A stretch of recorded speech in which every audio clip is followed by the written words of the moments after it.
Hello friends, எல்லாரும் எப்படி இருக்கீங்க? Welcome back to my channel Kalaivani சமையலறை.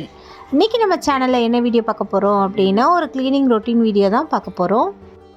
நீங்கள் தினமும் ரொட்டீன் வீடியோ போடுங்க அப்படின்னு சொல்லி நம்ம ஆரத்தி ஸ்ரீதரன், அறிவு பவா, சித்தூர் தமிழ் கிச்சன், ஜெரவினோ, அப்புறம் அவங்க பேர் வந்து தெரியல, பிடி அப்படின்னு போட்டிருக்கு. இவங்க எல்லாருக்குமே என்னோட ஸ்பெஷல் தேங்க்ஸ். எல்லாருக்குமே தேங்க்ஸ் தான். இவங்க வந்து என்ன கொஞ்சம் மோட்டிவேஷ்னல் பண்ணதுனால கொஞ்சம் ஸ்பெஷலாக நான் தேங்க் பண்ணிக்கிறேன். ஃபஸ்ட்டு க்ளீன் பண்ணுறதுக்கு முன்னாடி கொஞ்சம் ஹார்லிக்ஸ் கலந்துக்கிறேன். எப்போவுமே நான் ஹார்லிக்ஸ்லாம் சாப்பிட மாட்டேன். என்னோடய சன் வந்து ஒரு பேக்கெட் வாங்கி வச்சுருந்தான், அதை தான் கலந்துட்ருக்கேன். சும்மா டீ காஃபி குடிக்கவும் ஒரு மாதிரியாக இருந்தது. இங்கே வந்து பார்த்திங்கன்னா கருப்பு படுத்துட்ருக்காரு. அவருக்கு ஸ்நாக்ஸ் அதான் சாப்பாடு வச்சுருக்கேன், அவர் சாப்பிடல.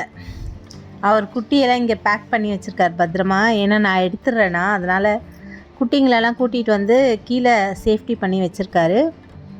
இப்போ நம்ம க்ளீன் பண்ண ஸ்டார்ட் பண்ணலாம்.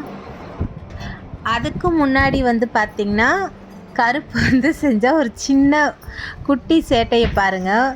அந்த குட்டிங்க பக்கத்தில் நான் உட்காந்துட்ருக்கேன். ஒரு குட்டியாக கூட்டிகிட்டு போயிட்டு கீழே எடுத்துகிட்டு போயிட்டு அந்த ஹவுஸ்குள்ளே வச்சிரும் பாருங்கள்.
நான் வந்து மண்டே ஆனால் என்ன க்ளீன் பண்ணுவேன் அப்படின்னு தான் உங்களோட ஷேர் பண்ணிக்க போகிறேன். எப்போவுமே மோஸ்ட்லி மண்டே வந்து பார்த்திங்கன்னா நான் ஃபுல்லாக கொஞ்சம் ஷெல்ஃப் எல்லாம் வந்து ஒட்டடை தட்டி விட்டுருவேன். ஏன்னா எங்கள் வீட்டில் எல்லா ஜன்னலுமே நாங்கள் திறந்து தான் வச்சுருக்கோம்.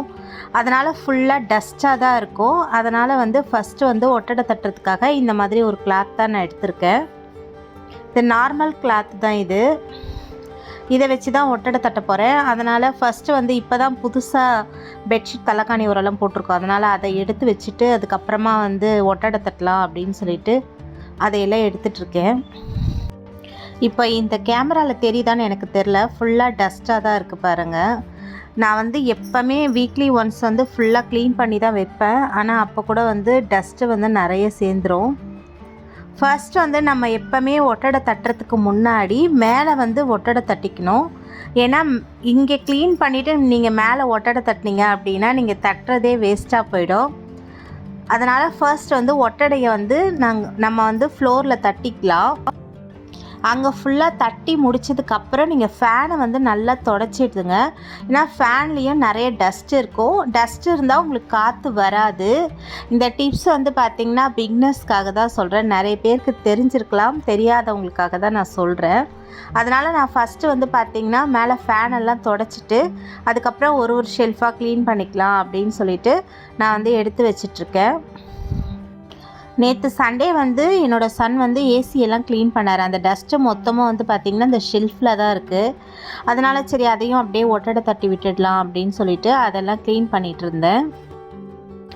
எப்போவுமே நீங்கள் க்ளீனிங் வேலை பிளான் பண்ணுறீங்க அப்படின்னா ஒரு நாளைக்கு ஒரு ரூம் அப்படின்னு பிளான் பண்ணிக்கோங்க. எல்லா வேலையுமே ஒருத்தரால் தொடர்ந்து செய்ய முடியாது. சப்போஸ் உங்களால் ஒரு நாளைக்கே ஒரு ரூம் க்ளீன் பண்ண முடியாது அப்படின்னும் பொழுது நீங்கள் என்ன பண்ணலாம் அப்படின்னா நீங்கள் வந்து ஒரு செக்ஷனாக வந்து பிரிச்சுட்டு க்ளீன் பண்ணிக்கலாம். ஒரு நாள் இந்த செக்ஷன், ஒரு நாள் அந்த செக்ஷன் அப்படின்னு சொல்லிட்டு நீங்கள் பிரிச்சுட்டு க்ளீன் பண்ணிக்கிட்டீங்க அப்படின்னா உங்களுக்கு வந்து சிரமமே இருக்காது.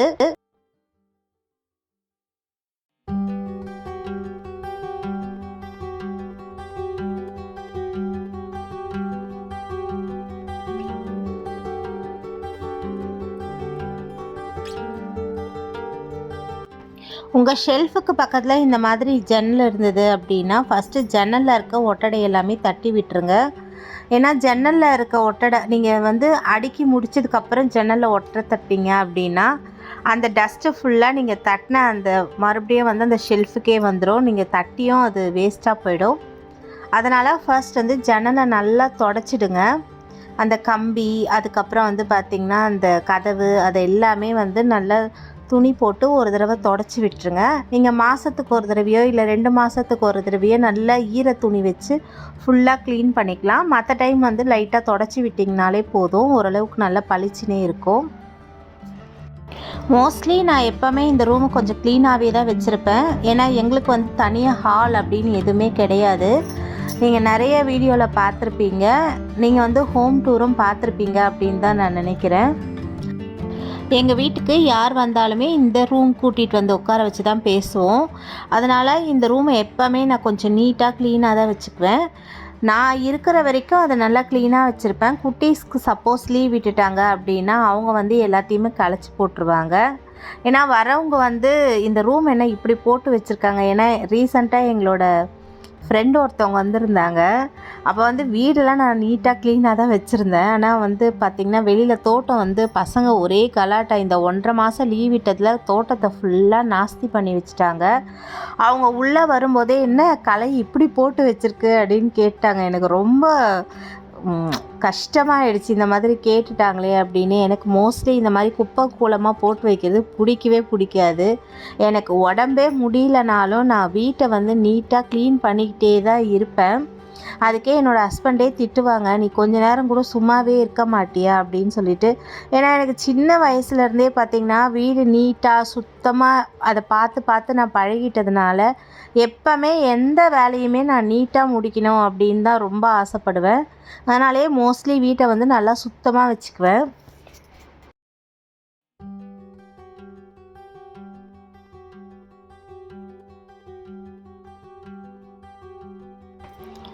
இப்போ வந்து பார்த்திங்கன்னா நீங்கள் ஃபஸ்ட் டைம் க்ளீன் பண்ணுறீங்க அப்படின்னா, அதாவது நீங்கள் வீக்லி க்ளீன் பண்ணிகிட்டே வந்தீங்கன்னா உங்களுக்கு மொத்தமாக வந்து சேர்த்து வச்சு க்ளீன் பண்ணும்போது கஷ்டமே இருக்காது.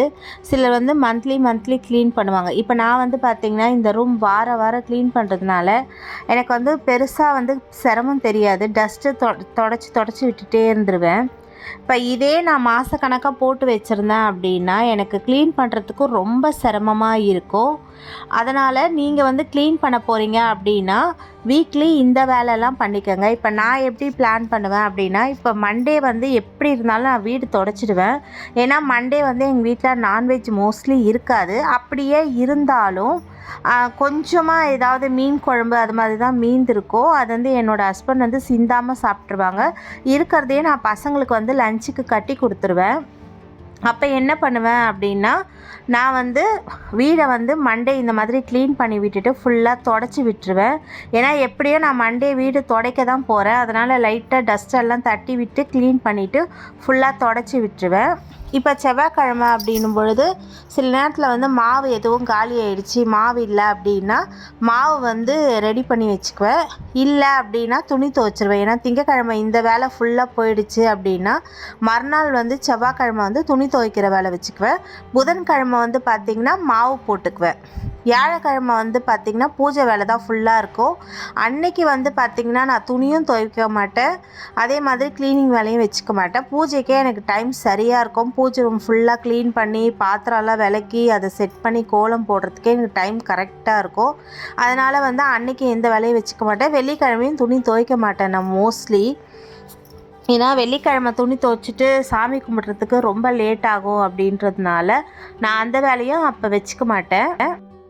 சனிக்கிழமை வந்து பார்த்திங்கன்னா குட்டீஸ்க்கு லீவாக இருந்தாலும் இப்போ ஸ்கூல் போகிற மாதிரி இருந்தாலும் சனிக்கிழமை ஒரு தடவை துணி துவைச்சி போட்டுருவேன். அப்படி சனிக்கிழமை துணி துவைக்க முடியலனாலும் கண்டிப்பாக சண்டே வந்து துணியை துவைச்சி போட்டுருவேன், எல்லா துணியுமே. ஏன்னா அவங்க ஸ்கூல் மறுநாள் போட்டு போகிறதுக்கு எல்லாமே வேணும் அப்படின்றதுனால இப்படி தான் என்னோடய ரொட்டீன் தொடர்ந்து போயிட்டே இருக்கும். ஒரு நாள் இந்த வேலை மாவு என்றைக்கு போடுறேனோ அன்றைக்கி வந்து துணி வந்து நான் துவைக்க மாட்டேன். ஏன்னா வந்து மாவுக்கே எனக்கு அது வழித்து வாரி அது செட் பண்ணி அதுக்கே டைம் சரியாக இருக்கும். ஏன்னா சில நேரத்தில் இங்கே வந்து பார்த்திங்கன்னா கரண்ட்டு போயிடும். அதனால் நான் மோஸ்ட்லி காலையில் தான் மாவு ருப்புவேன். எப்போவுமே நைட்டில் வந்து மாவு போட மாட்டேன். காலையிலேயே ருப்பி ஃப்ரிட்ஜில் வச்சுருவேன். நைட் வந்து எடுத்து வச்சு புளிக்க வச்சுக்குவேன். அதே மாதிரி இந்த மாதிரி க்ளீனிங் வேலை பண்ணும்பொழுது என்ன பண்ணுவேன் அப்படின்னா, டிவி போட்டு விட்டுருவேன். கேட்டுக்கிட்டே வந்து பார்த்திங்கன்னா நான் க்ளீன் பண்ண ஆரம்பிப்பேன். சில நேரத்தில் கூடயே பாடிக்கிட்டே க்ளீன் பண்ணுவேன். அது எனக்கு ரொம்ப பிடிக்கும். நமக்கும் சிரமமே இருக்காது. இப்போ சீரியல் தான் ஓடிட்டுருக்கு, பாண்டியன் ஸ்டோர் அது தான் ஓடிட்டுருக்கு. இப்போ இந்த டிவி வந்து உங்களுக்கு இதில் பார்க்கறதுனால இந்த மாதிரி தெரியுது. ஆனால் எங்களுக்கு வந்து நார்மலாக தான் தெரியும். கேமரா வச்சு ஷூட் பண்ணுறதுனால அது இந்த மாதிரி ஆடுற மாதிரி இருக்குது. ஆனால் க்ளீனாக தான் இருக்கும். இப்போ நம்ம வந்து பார்த்திங்கன்னா இந்த மாதிரி டிவி அதுக்கு மேலே போடுற கிளாத்து எல்லாத்தையுமே ஒரு தடவை டஸ்ட்டு தட்டி விட்டுக்கலாம். ஏன்னா அப்போ தான் நீட்டாக இருக்கும்.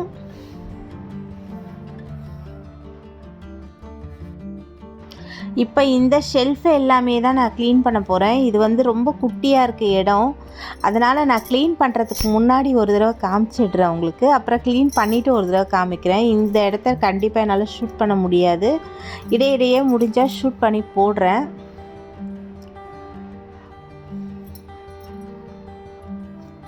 இப்போ இதுக்கு மேலேயே நான் கவர் போட்டிருக்கேன். ஏன்னா வந்து இந்த ரூமில் வந்து பூனைக்குட்டிங்களை வச்சுட்டு நைட்டில் வந்து லாக் பண்ணிவிடுவோம். எப்படியும் மோஸ்ட்லி பார்த்திங்கன்னா மஞ்சள் கலர் பூனை வந்து பார்த்திங்கன்னா மேலே எதுவும் போகாது. கருப்பு தான் சில நேரத்தில் வந்து பார்த்திங்கன்னா மேலே பாத்ரூம் போயிடும். நாங்கள் அதுக்குன்னு தனியாக பாக்ஸ் போட்டு மண்ணெல்லாம் நிரப்பி தான் வச்சுருக்கோம். ஆனால் கூட அதுக்கு கொழுப்பு ஜாஸ்தி. அது எப்போவுமே அப்படி தாங்க பண்ணும். காலையில் எழுந்திரிச்சா கடுப்பாக இருக்க. சில நேரத்தில் யூரின் போய் வச்சுருக்கோம். சில நேரத்தில் வந்து மோஷன் போயிடும். நான் தான் க்ளீன் பண்ணுற மாதிரி இருக்கும். அதனால் வந்து எதுக்கு அப்படின்னு சொல்லிட்டு தான் இந்த மாதிரி கவர் போட்டு வச்சுருக்கேன்.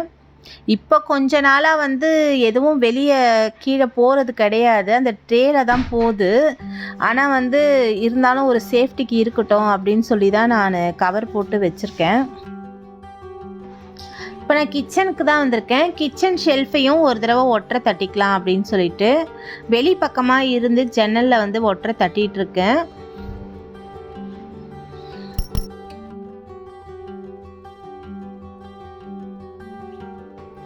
கிச்சனையும் லைட்டாக ஒட்டடை தட்டி விட்டுக்கோங்க. அந்த ஓரம் அங்கெல்லாம் வந்து பார்த்திங்கன்னா 8 கால் பூச்சி வந்து எப்படி இருந்தாலும் லைட்டாக வந்து கூடு கட்டி வச்சுருக்கோம். எறும்பெல்லாம் வரும். அதனால் நான் அப்படியே கொஞ்சம் க்ளீன் பண்ணிக்குவேன் லைட்டாக.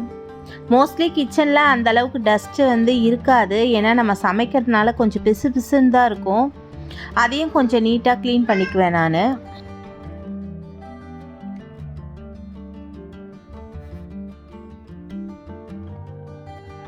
இப்போ குட்டீஸ்க்கு வந்து ஸ்நாக்ஸ்க்கு வந்து ஒயிட் பட்டாணியும் ஒயிட் சுண்டலும் வந்து தீந்து போச்சு. சரி அதை எடுத்து ஊற வச்சுக்கலாம் அப்படின்னு சொல்லிட்டு தான் அதை ரெடி பண்ணிகிட்டு இருந்தேன்.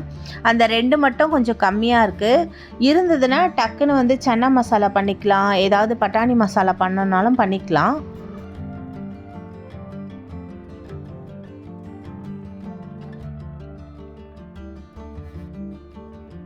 இப்போ பாட்டில்லாம் நான் கழுவிட்டு ரீஃபில் பண்ணலாம் அப்படின்னு தான் நினச்சேன். ஆனால் பார்த்திங்கன்னா இப்போ வெயிலே இல்லை.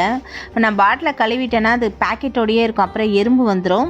அதனால் நான் துணி போட்டு உள்ளே நல்லா தொடச்சிட்டு அதில் ரீஃபில் பண்ணி வச்சுக்கிட்டேன். இல்லைன்னா நான் வந்து நல்லா சுத்தமாக கழுவிட்டு தான் ரீஃபில் பண்ணுவேன். இதையும் ஊற வச்சுக்கலாம் அப்படின்னு சொல்லிட்டு தண்ணி ஊற்றி வச்சிட்ருக்கேன்.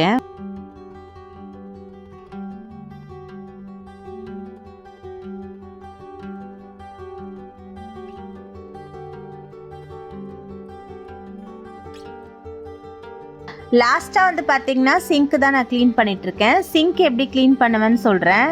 நான் எப்படி க்ளீன் பண்ணுவேன்னு தான் சொல்கிறேன். இப்போ நான்வெஜ் எல்லாம் சமைக்கிறோம் அப்படின்னும் பொழுது மறுநாள் நம்ம நான்வெஜ் வந்து நம்ம புழங்க மாட்டோன்னும் பொழுது நான் வந்து நடுவில் வந்து சிங்கை வந்து நல்லா தேய்ச்சி கழுவிக்குவேன். இப்போ ஞாயிற்றுக்கிழமை வந்து நான்வெஜ் சமைச்சு முடித்த உடனே தேய்ச்சிடுவேன். அதுக்காக நீங்கள் வாரத்துக்கு ஒரு நாள் தான் தேய்ப்பீங்களான்னு கேட்காதீங்க. நான் வந்து இடையிடையே சிங்கையும் வந்து சுத்தமாக தேய்ச்சி கழுவி தான் ரெடி பண்ணி வச்சுக்குவேன். அப்புறம் அந்த ட்ரேலாம் யூஸ் பண்ணுறேன் பார்த்தீங்களா, இதெல்லாம் கொஞ்சம் பிசுன்னு இருக்குது, அழுக்காக இருக்குது அப்படின்னா அதையுமே எடுத்து நீட்டாக சுத்தம் பண்ணி க்ளீன் பண்ணிவிடுவேன். இந்த கிளிப்பிங் வந்து பார்த்திங்கன்னா நான் மறுநாள் தான் எடுத்தேன், அன்னைக்கு எடுக்கல. இப்போ ஊற வச்ச பருப்பு எல்லாமே நல்லா ஊறி போயிருந்தது. அதனால் அதை நல்லா வாஷ் பண்ணிவிட்டு ஃப்ரிட்ஜில் வந்து ஸ்டோர் பண்ணி வச்சுக்கிட்டேன். இது வந்து பார்த்திங்கன்னா ஒரு 10 நாளைக்கு நல்லாவே இருக்கும். நமக்கு தேவையானப்போ எடுத்துக்கலாம். ஏன்னா டக்குன்னு செய்யறதுக்கு நல்லாயிருக்கும். நம்ம மறந்துட்டோம், இப்போ அவசரமாக ஏதாவது ஒரு பட்டாணி சாதம் செய்யணுன்னா கூட பட்டாணி ஊற வைக்க மறந்துட்டோம் அப்படின்னும்போது டக்குன்னு எடுத்து செஞ்சுக்கலாம். எல்லா வேலையும் முடிச்சதுக்கப்புறம் கடைசியில் வந்து நான் மாஃப் பண்ணி விட்டுருவேன். இப்போ வீடு டஸ்டெல்லாம் ஒட்டடை தட்டினதுனால நான் 3 தண்ணி மாற்றி தான் டஸ்ட் பண்ணேன். செம்ம அழுக்கு. அதனால் வந்து 3 முறை வந்து தண்ணி மாற்றி மாற்றி நான் சுத்தமாக தொடச்சி விட்டுட்டேன். என்ன ஃப்ரெண்ட்ஸ், வீடியோ பார்த்தீங்களா? இந்த வீடியோ உங்களுக்கு பிடிச்சிருந்தது அப்படின்னா மறக்காமல் நம்ம சேனலுக்கு ஒரு லைக் கொடுத்துட்டு உங்கள் ஃப்ரெண்ட்ஸ் அண்ட் ஃபேமிலி கூட இந்த வீடியோவை ஷேர் பண்ணிக்கோங்க. ஏன்னா நான் சொன்ன டிப்ஸ் அவங்களுக்கும் யூஸ்ஃபுல்லாக இருக்கலாம். உங்களுடைய கருத்துக்களை நீங்கள் கமெண்ட் பாக்ஸில் போஸ்ட் பண்ண மறந்துடாதீங்க ஃப்ரெண்ட்ஸ். இன்னொரு யூஸ்ஃபுல்லான வீடியோவில் சீக்கிரமாக நான் உங்களை சந்திக்கிறேன். தேங்க்யூ ஸோ மச் ஃபார் வாட்சிங் friends. Take care. Bye bye. Happy cooking.